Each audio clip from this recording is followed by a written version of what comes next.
So I was looking back at my YouTube past, and I saw a video that was actually released 3 years ago, just about 3 years ago, in July of 2015, and it was made by someone that you may all be familiar with.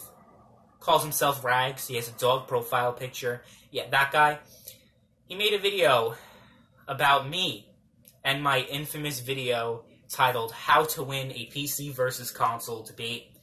And it was pretty much a step-by-step, awful slideshow presentation I did in Microsoft Paint a few years back, trying to tell console gamers how to win a debate on PC versus console.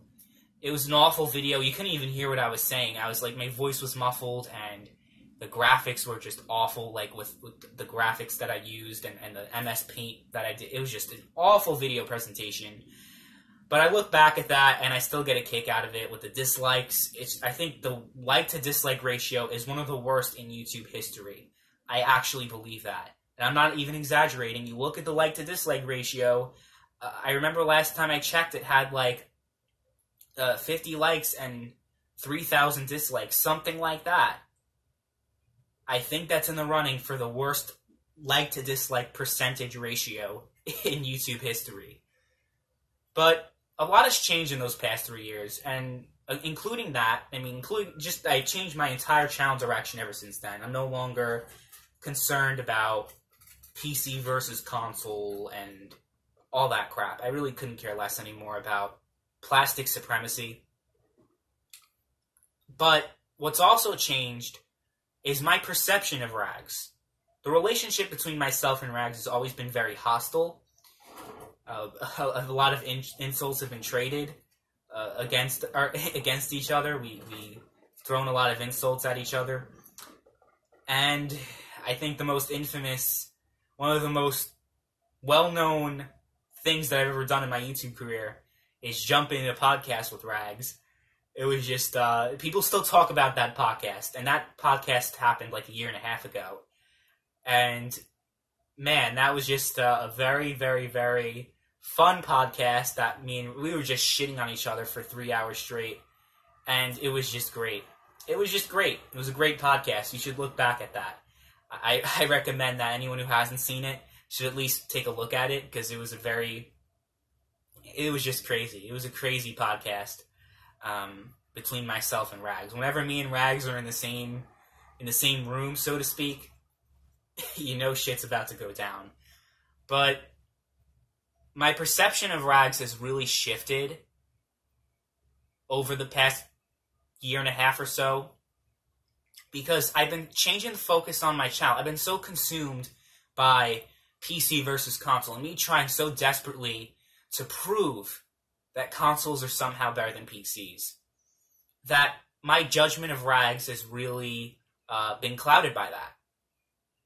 But seeing the stuff that he's been doing recently, he's been shifting away from that, and he's been really focusing on corruption in the video game industry, corruption in video game journalism, and really he's made so many videos in response to big-time YouTubers who believe in social justice and are anti-Gamergate, and video game journalists that come out with ridiculous articles.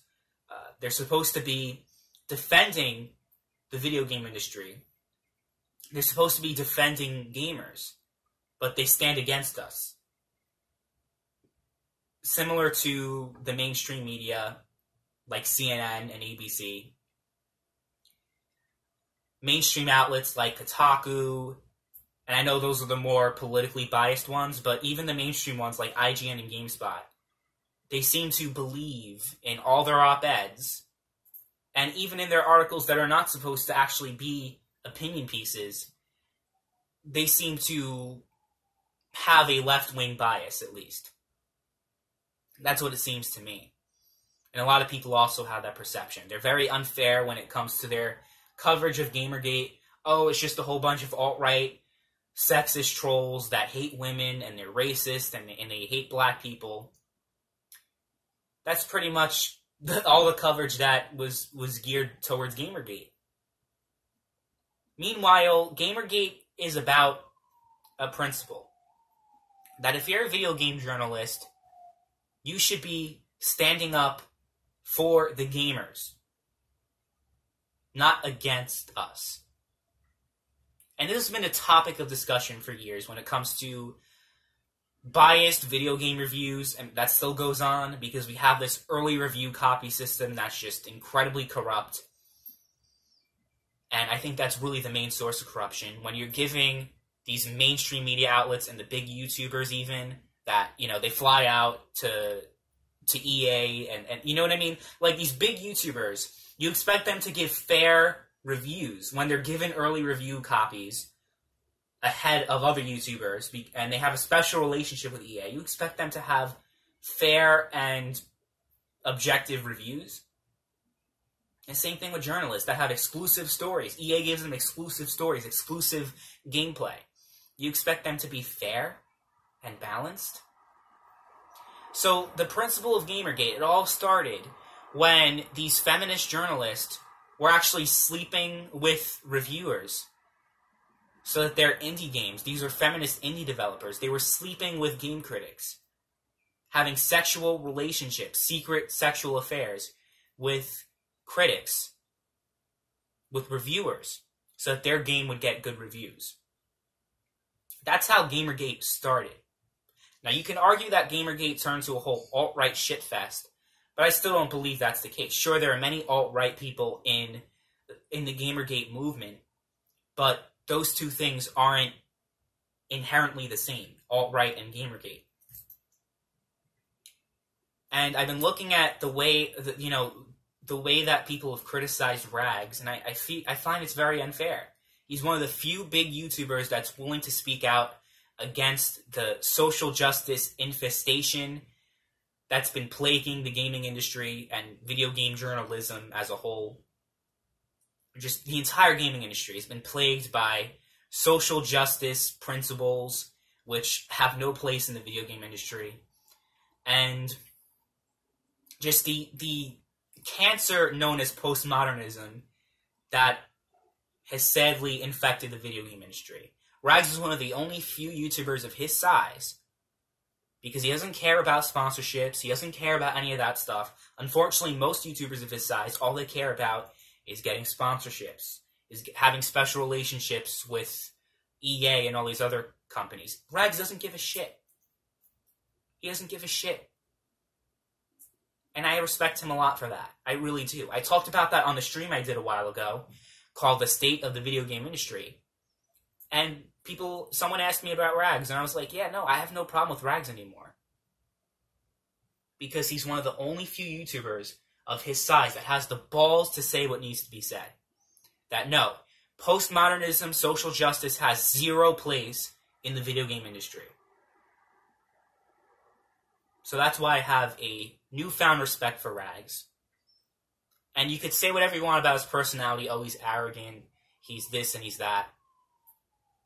I take someone who's arrogant and acts like a prick than someone who is very shady.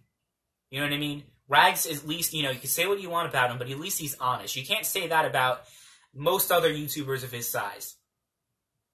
He's very honest. And I respect him for that. So that's my opinion on Rags. I figured I'd talk about him because it's been 3 years since that infamous video was made, and a lot has changed ever since then.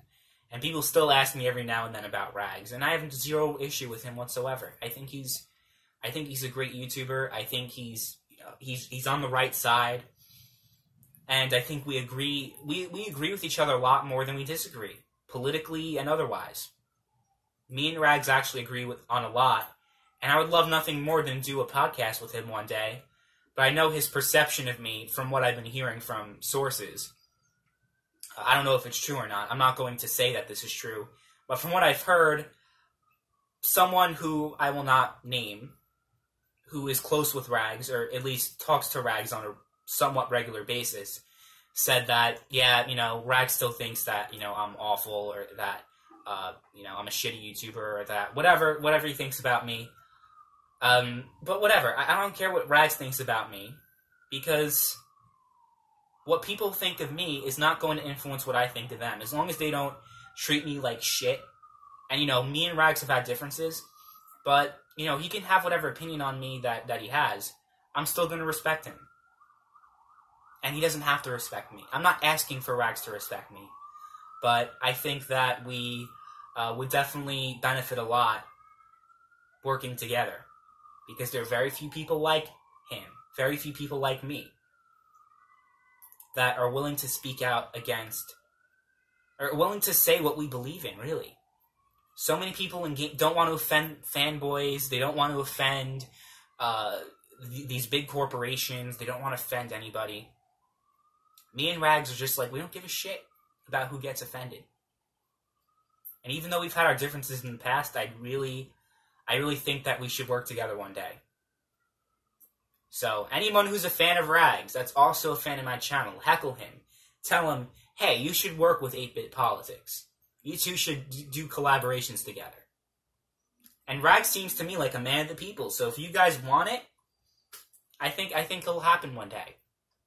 But, yeah, Rags is definitely someone that I actually look up to these days.